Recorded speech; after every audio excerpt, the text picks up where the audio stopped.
ನಾವೆಲ್ಲ youths ಇವತ್ತೇನ್ jubilee circle ಸೇರಿದ್ದೀವಿ, ಇದು ಸುಮ್ಮನೆ ನಾಟಕಕ್ಕೋಸ್ಕರ ಸೇರಿಲ್ಲ. ನಮಗೆ ನೇರ ನೇಮಕಾತಿ ಆಗ್ಬೇಕು. 3 ವರ್ಷದಿಂದ ಯಾವ್ದೋ ನೋಟಿಫಿಕೇಶನ್ ಆಗಿಲ್ಲ. ನಮ್ಮ ಮನೆಯಿಂದ ಹೊರ ಹಾಕಿದಾರೆ ನಮ್ಗೆ. ಇವತ್ತು ನೀ ಕೆಲಸ ತಗೊಂಡ್ಬರ್ಬೇಕು, ಇಲ್ಲಾಂದ್ರೆ ಮನೆ ಬರಕ್ ಹೋಗ್ಬೇಡ. ಹೆಣ್ಣು ಕೊಡ್ತಾ ಇಲ್ಲ. ಮೇನ್ ಹೆಣ್ಣು ಕೊಡಕತ್ತಿಲ್ಲ. ಕೆಲಸ ಇಲ್ಲದಕ್ಕೆ ಹೆಣ್ಣು ಕೊಡಕತ್ತಿಲ್ಲ. ಇಲ್ಲಿ ದೇಶ ಹೆಂಗ್ ಬೆಳಿಬೇಕು? ಬೆಳಗ್ಗೆ ಎದ್ದು ಹೇಳಿದ್ರೆ ರೊಕ್ಕ ಬೇಕು, ರೊಕ್ಕ ಇಲ್ಲ ಅಂದ್ರೆ ಏನು ಮಾಡಕ್ಕಾಗಲ್ಲ. ಈಗ ಅದಕ್ಕೋಗಿ ಕೆಲಸ ಇಲ್ಲ ಅಂತ ಹೇಳಿದ್ರೆ ನಾವು ಬೀದಿ ಅಲ್ದು ರೆಸ್ಯೂಮ್ ಕೊಟ್ಟು ನಾವು BA ಕಲ್ತಿದೀವಿ, ರೆಸ್ಯೂಮ್ ಕೊಡ್ಬೇಕು. ರೆಸ್ಯೂಮ್ ಕೊಟ್ರೆ ನಿಮಗೆ ಕೆಲಸ ಇಲ್ಲ ಅಂತಾರೆ, ವರ್ಕ್ ಎಕ್ಸ್ಪೀರಿಯನ್ಸ್ ಕೇಳ್ತಾರೆ. ಏನ್ ಮಾಡ್ಬೇಕು? ಸರ್ಕಾರಿ ನೌಕರಿ ಬೇಕು. ಸರ್ಕಾರಿ ನೌಕರಿ ಇಲ್ಲ ಅಂತ ಹೇಳಿದ್ರೆ ನಮ್ದೇನು ಜೀವನ ನಡೆಯಲ್ಲ. ಆಸ್ತಿ ಮಾರಿ ಅಂತಸ್ತು ಮಾರಿ ನಾವು ಇಲ್ಲಿ ಬಂದಿದ್ದ ಧಾರವಾಡಕ್ಕೆ ವಿದ್ಯಾಕಾಶಿ ಅಂತಾರೆ. ಆ ವಿದ್ಯಾಕಾಶಿ ಬಂದು ನಾವು ಕೋಚಿಂಗ್ ಸೆಂಟರ್ ಒಳಗೆ ನಾವೆಲ್ಲ ತರಬೇತಿ ತಗೊಂಡು ಜೀವನ ನಡೆಸ್ತಾ ಇದೀವಿ. ಆದ್ರೆ ಸರ್ಕಾರ, ಕಾಂಗ್ರೆಸ್ ಸರ್ಕಾರ ಮಲ್ತಾಯಿ ಧೋರಣೆ ಮಾಡ್ತಾ ಇದೆ. ಮಲ್ತಾಯಿ ಧೋರಣೆ ಗೊತ್ತಲ್ಲ ನಿಮ್ಗೆ ಏನಂತ ಹೇಳಿ? ಮಲ್ತಾಯಿ ಧೋರಣೆ ಮಾಡ್ತಾ ಇದೆ. ಸೊ ಅದಕ್ಕೋಸ್ಕರ ನಾನ್ ತಿಳಿಸೋದೇನೆ ಅಂತ ಹೇಳಿದ್ರೆ, DK ಶಿವಕುಮಾರ್ ಆಗ್ಲಿ, ಸಿದ್ದರಾಮಯ್ಯ ಸರ್ ಆಗ್ಲಿ, ಇವರಿಗೆ ನೇರವಾಗಿ ನಾನು ತಿಳಿಸೋದೇನಂದ್ರೆ, ದಯವಿಟ್ಟು ರಿಕ್ವೆಸ್ಟ್ ಮಾಡ್ಕೊಂಡು ಹೇಳ್ತೀನಿ, ಎಲ್ಲ ಯೂತ್ಸಿಗೋಸ್ಕರ ನೇರ ನೇಮಕಾತಿ ಹಾಗೂ ಕಾನ್ಫರ್ಮ್ ಅತಿ ಶೀಘ್ರದಲ್ಲೇ ನೋಟಿಫಿಕೇಶನ್ ಹೊರಡಿಸ್ಬೇಕು. ಸರ್ಕಾರಕ್ಕೋಸ್ಕರ ನಡೆಸೋ ನಿಮ್ಮ ಏನದು ನಿಮ್ಮ ತೆವಳಿಗೋಸ್ಕರ ಸರ್ಕಾರ ನಡೆಸ್ಬೇಡ್ರಿ, ನಮಗೋಸ್ಕರ ಆಗ್ಲಿ. ದುಡ್ಡಿಗಲ್ಲ, ನಮ್ಮನ್ನ ನೋಡ್ರಿ. ನಾವಿದ್ರೆ ಸರ್ಕಾರ, ಇಲ್ಲ ಅಂದ್ರೆ ಏನೂ ಇಲ್ಲ. ಇನ್ನು ನೀವು 3 ವರ್ಷ, ಇನ್ನು 2 ವರ್ಷ ಅಷ್ಟೇ ನೀವು ಸರ್ಕಾರ ನಡೆಸಬಹುದು. ಸೊ ಆಮೇಲೆ ನಾವ್ ಏನ್ ಮಾಡ್ಬೇಕಂದ್ರೆ ನಿಮ್ಗೆ ಡಿಸೈಡ್ ಗೊತ್ತಿದೆ. ಇನ್ನೊಂದ್ಸರಿ ಮುಟ್ ನೋಡ್ಕೊಂಡ್ರೆ ಕಾಂಗ್ರೆಸ್ ಬರಲ್ಲ, ಹಂಗ ಮಾಡ್ತೇವೆ. ಸರ್, ನನ್ನ ಹೆಸರು ವಿನಾಯಕ್ ಅಂತ ಹೇಳಿ.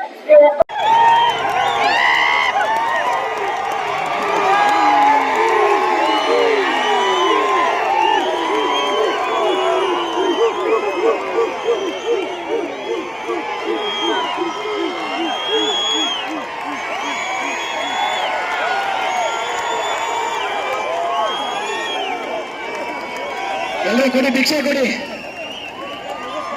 ಆಯ್ಕೊಂಡು ಹೋಗಿ ಅವರು ಕೊಡಿ ಭಿಕ್ಷೆ. 10 ರೂಪಾಯಿ ನಿಂಜಾನಲ್ಲಿ 10 ರೂಪಾಯಿ ಹಾಕಿದ್ರೆ 7 ಕೋಟಿ ಜನ ಕೋಟಿ ದುಡ್ಡು ಆಗುತ್ತೆ. 1 ರೂಪಾಯಿ ಹಾಕಿದ್ರೆ 7 ಕೋಟಿ ಜನ ಪಾಪ್ಯುಲೇಷನ್ ಇದೆ ನಮ್ಮ ಕರ್ನಾಟಕದಲ್ಲಿ. 1 ರೂಪಾಯಿ 100 ರೂಪಾಯಿ ಆಯ್ತಂದ್ರೆ 7 ಇಂಟು 100 ರೂಪಾಯಿ ಎಷ್ಟು ಕೋಟಿ ಆಯ್ತು? ಇಲ್ಲ ಏಜ್ ಆಗಿ ಬರ್ಲಿ, ಇಲ್ಲ ಕಾಯಿಲೆ ಬಿತ್ಕೊಂಡ್ ಬರ್ಲಿ, ಇಲ್ಲ ಸತ್ತು ಏನೋ ತಗೊಂಡ್ಬರೋದಕ್ಕೆ ಯಾರಾದ್ರೂ ಎಕ್ಸ್ಪೆಕ್ಟ್ ಮಾಡ್ತಾರಾ? ಯಾವ್ದಾರ MLA ಮಿನಿಸ್ಟರ್ಸು ನಿಮ್ ಮಕ್ಕಳು ಯಾರಾದ್ರೂ ಇಂಡಿಯಾದಲ್ಲಿ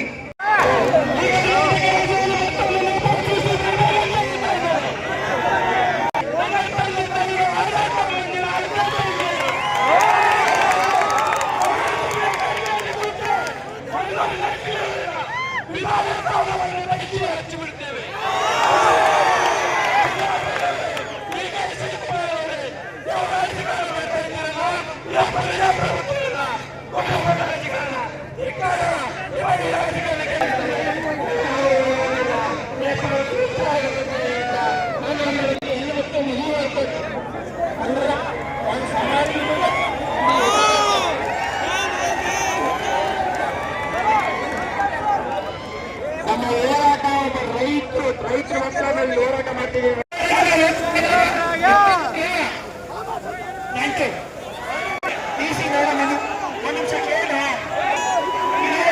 ಸೆಪ್ಟೆಂಬರ್ 25ನೇ ತಾರೀಕು ಏನು ಹೋರಾಟ ಮಾಡಿದ್ವಿ, ಅವತ್ತು ಕೂಡ DC ಮೇಡಮ್ ಬಂದು ಇಲ್ಲಿ ಮನವಿ ಇಸ್ಕೊಂಡು ಹೋದ್ರು. ಆ ಮನೆ ಮತ್ತೆ ಇಸ್ಕೊಂಡು ಬಂದಿದ್ದಾರೆ.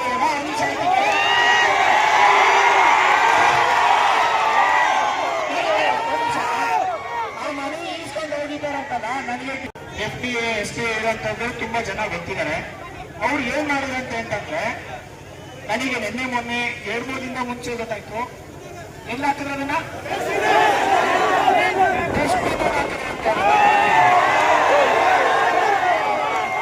ನಮ್ಮ ಸಮಸ್ಯೆಗಳನ್ನ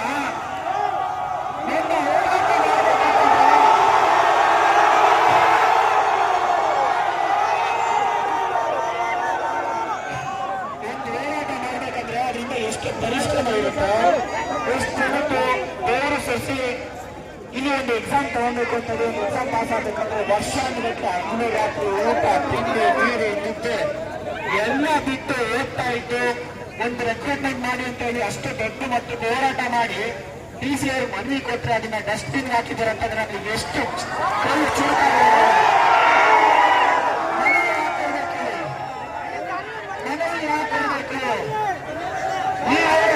ಈ ಮೇಡಮ್ ನಾನು ರಿಕ್ವೆಸ್ಟ್ ಮಾಡ್ಕೊಂತೀನಿ, ನೀವು ಇಲ್ಲಿ ನಮ್ ಜೊತೆ ಬಂದಿದ್ದೀರಾ, ಬಂದು ಮನೆ ಇಸ್ಕೊಂಡು ಹೋಗೋದು ಬೇಡ. ಈಗ ನಮ್ ಜೊತೆ ನೀವು ಹೋರಾಟ ಮಾಡಿ.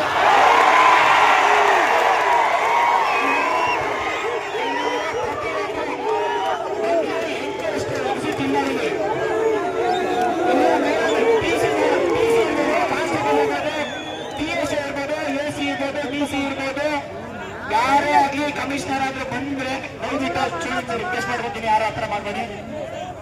ಅವರೆಲ್ಲ ನಮ್ಮ ಜೊತೆ ಕುತ್ಕೊಂಡು ಮಾನ್ಯ ಮುಖ್ಯಮಂತ್ರಿ ಸಿದ್ದರಾಮಯ್ಯ ಅವರು ಅಲ್ಲಿ ಒಂದು ಅನೌನ್ಸ್ ಮಾಡಬೇಕು, ಇಲ್ಲ ಇಲ್ಲಿ ಬರ್ಬೇಕು ಅವರು. ಅಲ್ಲ, ನಮ್ಗೆ ಮಾಡೋ ಕೆಲಸ ಇಲ್ಲ, ದಿನ ಹೋರಾಟ ಮಾಡ್ಕೊಂಡಿದ್ದೀವಿ. ಮಾಡೋ ಕೆಲಸ ಇಲ್ಲ, ನಮಗೆ ಕೆಲಸ ಇಲ್ಲ. ಈ ಕನ್ನಡಿಗರಿಗೆಲ್ಲ ಹೇಳ್ಕೊಂಡು ಬಂದಿದ್ದೀರಾ ಡೈಲಿ ಹೋರಾಟ ಮಾಡ್ತೀನಿ ಅಂತ ಹೇಳಿ. ನಮ್ಮ ಬೇಡಿಕೆ ಒಂದೇ ಇರೋದು, ಏನು ಫೈನಾನ್ಷಿಯಲ್ ಡಿಪಾರ್ಟ್ಮೆಂಟ್ ನೋಟಿಫಿಕೇಶನ್ ಅಪ್ರೂವಲ್ ಆಗಿದೆ, ಅದು ಇವಾಗ ನೋಟಿಫಿಕೇಶನ್ ಮಾಡಿ ಡೇಟ್ ಅನೌನ್ಸ್ ಮಾಡಿ, ಎಕ್ಸಾಮ್ ಡೇಟ್ ಅನೌನ್ಸ್ ಮಾಡಿ, ನೀವು ಅಪ್ಲಿಕೇಶನ್ ಇವಾಗ ಬಿಡಿ, ಎಕ್ಸಾಮ್ ಡೇಟ್ ಅನೌನ್ಸ್ ಮಾಡಿ, ಆರ್ಡರ್ ಕಾಪಿ ಡೇಟ್ ಅನೌನ್ಸ್ ಮಾಡಿ. ನಾವು ಈಗಲೇ ಲೈಬ್ರರಿ ಹೋಗಿ ಓದ್ಕೊಳ್ತಾರೆ. ನೀವು ದಿನ ಅಲ್ಲಿ ಪೊಲೀಸ್ ಪರ್ಮಿಷನ್ ತಗೊಳೋದಕ್ಕೆ ಕೋರ್ಟ್ ಹೋಗಬೇಕು, 1 ಲಕ್ಷ 2 ಲಕ್ಷ ಖರ್ಚು ಮಾಡ್ಕೊಳ್ಳೋದಕ್ಕೆ ಪೊಲೀಸ್ ಪರ್ಮಿಷನ್ಗೆ. ಪೊಲೀಸ್ ಪರ್ಮಿಷನ್ ತಗೊಂಡ್ಬೇಕಂದ್ರೆ 100 ಸತಿ ಸ್ಟೇಷನ್ ಹೋಗ್ಬೇಕು, 1 ಲೀಟರ್ ಕೊಡಬೇಕು, ಮತ್ತೆ 1 ಲೀಟರ್ ಕೊಡ್ತಾರೆ. 1 ಲೀಟರ್ ಕೊಡ್ತೀನಿ, 1 ಲೀಟರ್ ಕೊಡ್ತಾರೆ. ಬರೀ ಇದೇ ಲೀಟರ್ ಕೊಡ್ತಾ ಇದೇ ಮಾಡ್ಕೊತಾ ಹೋದ್ರೆ ನಾಳೆ ದಿನ ಇಲ್ಲಿ 15 ಲಕ್ಷ ಜನ ಸ್ಟೂಡೆಂಟ್ ಆಸ್ಪೈನ್ಸ್ ಅವ್ರ ಗತಿ ಏನು? ಅವರೇ ಕೊಟ್ಟು ನಮಗೆ ನೀರು ಪ್ರತಿಯೊಂದು. ನಾನು ಇಲ್ಲಿವರೆಗೂ ಯಾರ ಹತ್ರ ಏನೂ ಎಕ್ಸ್ಪೆಕ್ಟ್ ಮಾಡಿಲ್ಲ. ಸುಮಾರು ಒಂದು 40,000 ಜನ ಅಪಾಯಿಂಟ್ ಆಗಿದ್ದಾರೆ ಇವತ್ತು ಗವರ್ಮೆಂಟ್ ಅಲ್ಲಿ. ಒಂದ್ಸತಿ ಅಪಾಯಿಂಟ್ ಆದ್ಮೇಲೆ ಯಾವತ್ತು ನಾನು ಅವರಿಗೆ ಒಂದ್ಸತಿ ಕಾಲ್ ಮಾಡಿ ಚೆನ್ನಾಗಿದ್ಯಾ ಏನು, ನಾನು ಇವನಿಗೆ ಏನೂ ನಾನು ಎಕ್ಸ್ಪೆಕ್ಟ್ ಮಾಡಿಲ್ಲ. ಹಂಗೆ ನಾವು ಹೋರಾಟ ಮಾಡ್ಕೊಂಡ್ ಬಂದಿರೋದು. ಇವತ್ತು ಅಷ್ಟೇ ನಾನು ಎಲ್ಲ ವಿದ್ಯಾರ್ಥಿಗಳ ಪರವಾಗಿ ನಾನು ಮನವಿ ಮಾಡ್ಕೊತೀನಿ, ಎಲ್ಲರೂ ಗೊತ್ತೇಳಿ ಆಗ್ಲಿ, ಸರ್ಕಾರಕ್ಕೆ ಮುಟ್ಲಿ ಇದು.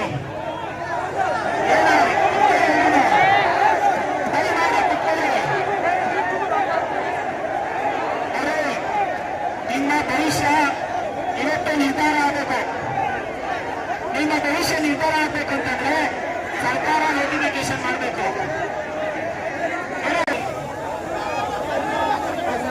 ಈ ವರ್ಷ ಒಂದು ಸರ್ಕಾರಿ ಹುದ್ದೆ ಪಡಿಬೇಕಂತಂದ್ರೆ ಎಷ್ಟು ಸಾಧ್ಯತೆ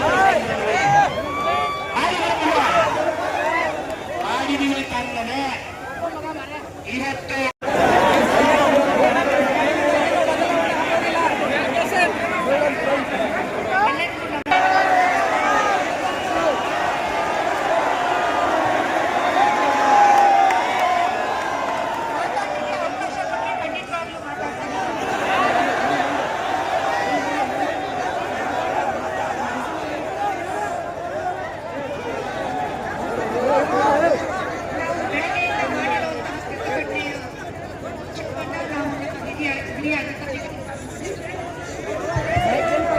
ಹಿರಿಯ ಅಧಿಕಾರಿಗಳಿಗೆ ತಿಳಿಸಿದ್ದೇವೆ.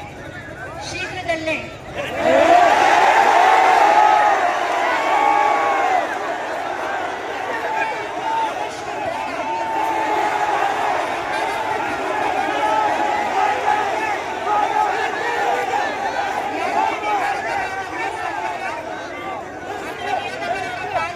ವಹಿಸಬೇಕಾಗುತ್ತೆ. ಎಲ್ಲ ವಿಷಯವನ್ನು ಸರ್ಕಾರಕ್ಕೆ ಕಲ್ಪಿಸಲಾಗಿದೆ.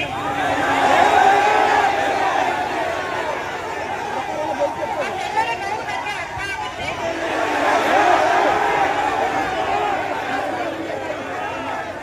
ನಾನು ಹೇಗೆ ಶ್ರಮ ಪಟ್ಟಿದ್ದೀನಿ ಅದನ್ನು ಕೇಳಿಸ್ಕೊಳ್ಳಿ. ಒಬ್ಬ ವ್ಯಕ್ತಿ ಯಾವುದೇ ಎಕ್ಸಾಮ್ಗೆ ಪ್ರಿಪೇರ್ ಆಗ್ತಾರೆ ಅಂದ್ರೆ ಸಮಯ ತಗೊಳ್ಳುತ್ತೆ. ನಾನು ಕೂಡ ಸತತವಾಗಿ 7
ಅರೆಸ್ಟ್ ಮಾಡಿದ್ರು ನಾವು ಯಾವುದೇ ಕಾರಣಕ್ಕೂ ಹೋರಾಟ ಮಾಡಲ್ಲ.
ಗಾಡಿ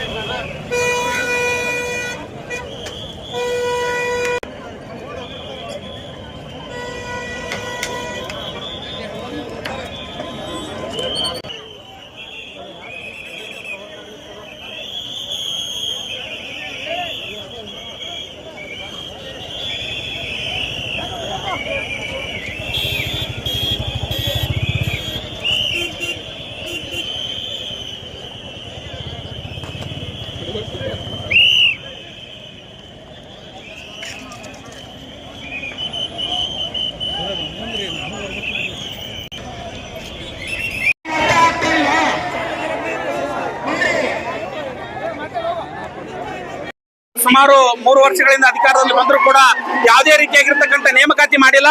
ಶೀಘ್ರದಲ್ಲಿ ಎಲ್ಲಾ ಇಲಾಖೆಗಳಲ್ಲಿ ಖಾಲಿ ಇರುವ ಎಲ್ಲಾ ಹುದ್ದೆಗಳು ಭರ್ತಿ ಮಾಡಬೇಕು. ಧಾರವಾಡದಲ್ಲಿ ಬೃಹತ್ ಪ್ರಮಾಣ ಹೋರಾಟ ಮಾಡ್ತಾ ಇದ್ದೀವಿ ನಾವು. ಎಲ್ಲ ಅಧಿಕಾರಿಗಳೆಲ್ಲರೂ ಕೂಡ ಎಚ್ಚೆತ್ತುಕೊಳ್ಬೇಕು. ಶೀಘ್ರವಾಗಿ ಅತಿ ಶೀಘ್ರದಲ್ಲಿ ಇದೇ ತಿಂಗಳಲ್ಲಪ್ಪ ಅಂತಂದ್ರೆ ನೇಮಕಾತಿ ಆದೇಶ ಹೊರಡಿಸಬೇಕು. ಸುಮಾರು ನಿರುದ್ಯೋಗಿಗಳು ಕರ್ನಾಟಕ ರಾಜ್ಯದಿಂದ ಬಂದಿದ್ದಾರೆ. ಇಲ್ಲಿ ಎಲ್ಲಾ ಬಡವ್ರ ಮಕ್ಕಳಿದ್ದಾರೆ. ಇಲ್ಲಿ ಸಿದ್ದರಾಮಯ್ಯನ ಮಗ ಇಲ್ಲ, ಡಿ ಕೆ ಶಿವಕುಮಾರ್ ಮಗ ಇಲ್ಲ, ಶಿಕ್ಷಣ ಸಚಿವರ ಮಗ ಇಲ್ಲ. ಇಲ್ಲಿ ದಯವಿಟ್ಟು ಕೂಡ ಈ ಶೀಘ್ರದಲ್ಲೇ ನೇಮಕಾತಿ ಆಗ್ಬೇಕು. ಎಲ್ಲರೂ ಬಡವ್ರ ಮಕ್ಕಳಿದ್ದಾರೆ. ಇಲ್ಲಿ ಬಡವರು ಕೂಗ್ ಕೇಳಬೇಕಂತೇಳಿ ಸರ್ಕಾರಕ್ಕೆ ಮಾಧ್ಯಮ ಮುಖಾಂತರ ನಾವು ಮನವಿ ಮಾಡ್ಕೊಳ್ತೀವಿ. ದಯವಿಟ್ಟು ಶೀಘ್ರದಲ್ಲಿ ನೇಮಕಾತಿ ಆದೇಶ ಹೊರಡಿಸಬೇಕು. ಸಂಬಂಧಪಟ್ಟಂತ ವಿರೋಧ ಪಕ್ಷ ನಾಯಕರು ಕೂಡ ಬಂದಿದ್ದಾರೆ. ಅವರು ಕೂಡ ನಮ್ಮ ಜೊತೆ ಬೆಂಬಲ ಸೂಚಿಸಿದ್ದಾರೆ. ಅವರು ಕೂಡ ವಿಧಾನಸೌಧದಲ್ಲಿ ಹೆಚ್ಚಿನ ಪ್ರಮಾಣದಲ್ಲಿ ಚರ್ಚೆ ಮಾಡಬೇಕು.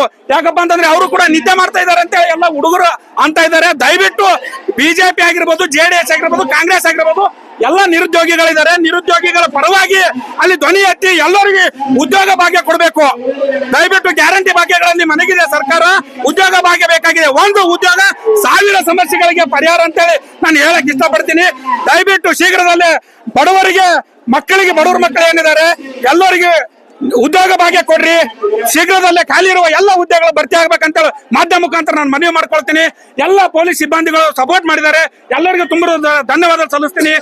ಶೀಘ್ರವಾಗಿ ನೇಮಕಾತಿ ಆಗ್ಬೇಕಂತ ಮಾಧ್ಯಮ ಮುಖಾಂತರ ತಮ್ಮಲ್ಲಿ ಕೇಳ್ಕೊಳ್ತೇನೆ. ಸುನೀಲ್ ಗೋಲಾ ಅಂತೇಳಿ.